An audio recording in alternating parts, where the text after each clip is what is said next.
Quelle était longue et difficile à obtenir cette 5e victoire pour Charles Leclerc. Heureusement ça y est, il rompt le mauvais sort et il signe d'ailleurs par la même occasion son 3e succès de la saison qui permet à Ferrari d'éviter la catastrophe après l'abandon de Carlos Sainz dans les derniers tours. Max Verstappen de son côté, il a rien pu faire et malgré sa victoire en course sprint samedi, il avait tout simplement pas le rythme nécessaire pour suivre les Ferrari. Il sauve quand même bien les meubles, le pilote Red Bull, contrairement à son coéquipier. Dans le peloton, c'était animé avec des stratégies variées, entre 2 et 3 arrêts. On a eu d'ailleurs un bon nombre de dépassements, à commencer par les Mercedes qui sont bien remontés, ou encore les Haas et les Alpines. Justement, il est grand temps qu'on analyse ensemble ce Grand Prix, qui s'est mis en avant et qui au contraire a perdu gros, c'est le top et le flop. Avant de commencer, n'oublie pas de t'abonner, tu seras comme ça au courant de toutes mes futures vidéos, et en plus ça permet de me soutenir. Allez, c'est parti. Premier de ce top, c'est Charles Leclerc. Il y allait au forcing le monégasque pour obtenir sa 3e victoire de la saison et ça faisait longtemps qu'il attendait un vrai résultat après tous ses déboires. C'est son premier podium depuis Miami et sa première victoire depuis l'Australie. Ça faisait longtemps, trop longtemps, surtout qu'il avait tellement de rythme sur les dernières courses. Un grand bol d'air frais pour lui, qu'on sentait d'ailleurs de plus en plus frustré, et heureusement, parce que c'était pas joué dans les derniers tours à cause de sa pédale d'accélérateur. Mais enfin, il y est parvenu, et c'est le moment à présent de capitaliser sur cette belle victoire, bravo à lui. Deuxième de ce classement, c'est Mick Schumacher. L'Allemand, il a fait encore une super impression ce week-end. Il se révèle depuis Silverstone, où il avait déjà réalisé une grande course. Il avait un excellent rythme. Mick, il inscrit pas moins de 8 points avec sa 6e place, qui succède déjà aux 4 qu'il avait marqués en Angleterre. Des résultats qui arrivent à point nommé, au moment d'ailleurs où il doit discuter de son avenir. Ce qui est sûr, c'est qu'il commence à se mettre en avant, et ça fait du bien au moral. Il a été d'ailleurs élu pilote du jour, et c'est clairement mérité. Troisième du top, c'est Esteban Ocon, une 100e réussie pour le français qui finit à une magnifique 5e place.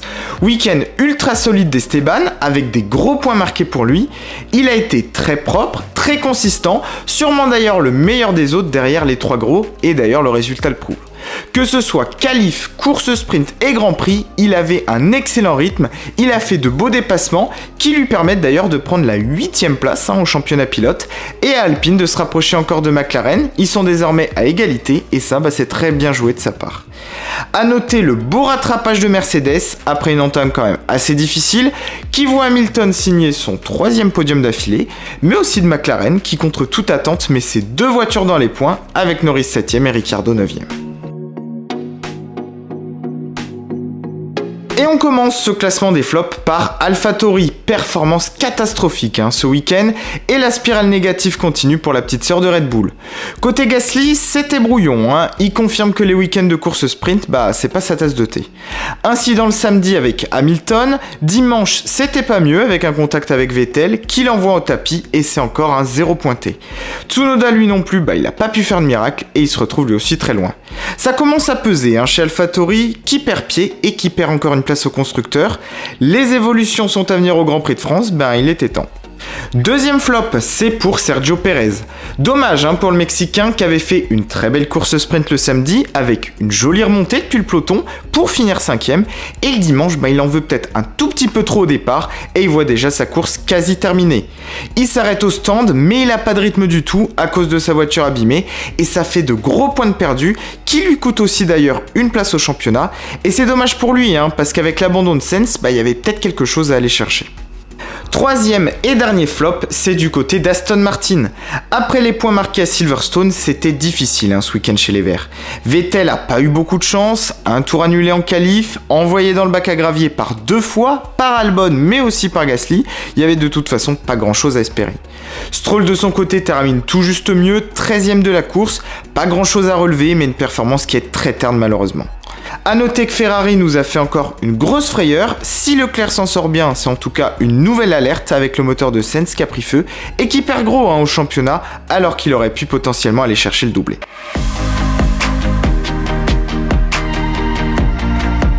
Charles Leclerc peut encore croire en ses chances après ce week-end. La Ferrari allait vite, très vite, trop vite même par rapport à la Red Bull qui dimanche clairement ne pouvait pas suivre le rythme. 38 points comblés pour le pilote Ferrari sur Verstappen, alors ça reste conséquent, on va pas se le cacher, mais il reste encore quand même toute la deuxième moitié du championnat à disputer. Les grands perdants sont Perez et Sainz ce week-end qui se font distancer. Pour Mercedes, on sauve bien les meubles, après des débuts compliqués, mais à nouveau, c'est un très bon résultat de grappiller. Chez Alpine, on peut aussi être très satisfait d'arriver au Grand Prix de France. Ils ont recollé à McLaren au championnat, et ils peuvent en plus très clairement prendre la 4e place. Côté As, c'est aussi un week-end réussi, avec encore 2 voitures dans les points et une position de gagner au championnat. Dans 2 semaines, direction le Paul Ricard pour le Grand Prix de France, le dernier d'ailleurs avant la pause d'été, c'est-à-dire le meilleur moment pour finir sur une très bonne note. Merci à toi d'avoir suivi ce débrief, on se retrouve nous très vite pour la preview du Grand Prix de France qui aura lieu dans 2 semaines. D'ici là, si tu as aimé cette vidéo, n'oublie pas le like et l'abonnement, je compte sur toi, c'est important, et tu seras comme ça au courant de tout mon futur contenu, et moi je vous dis à très vite sur la chaîne, à bientôt.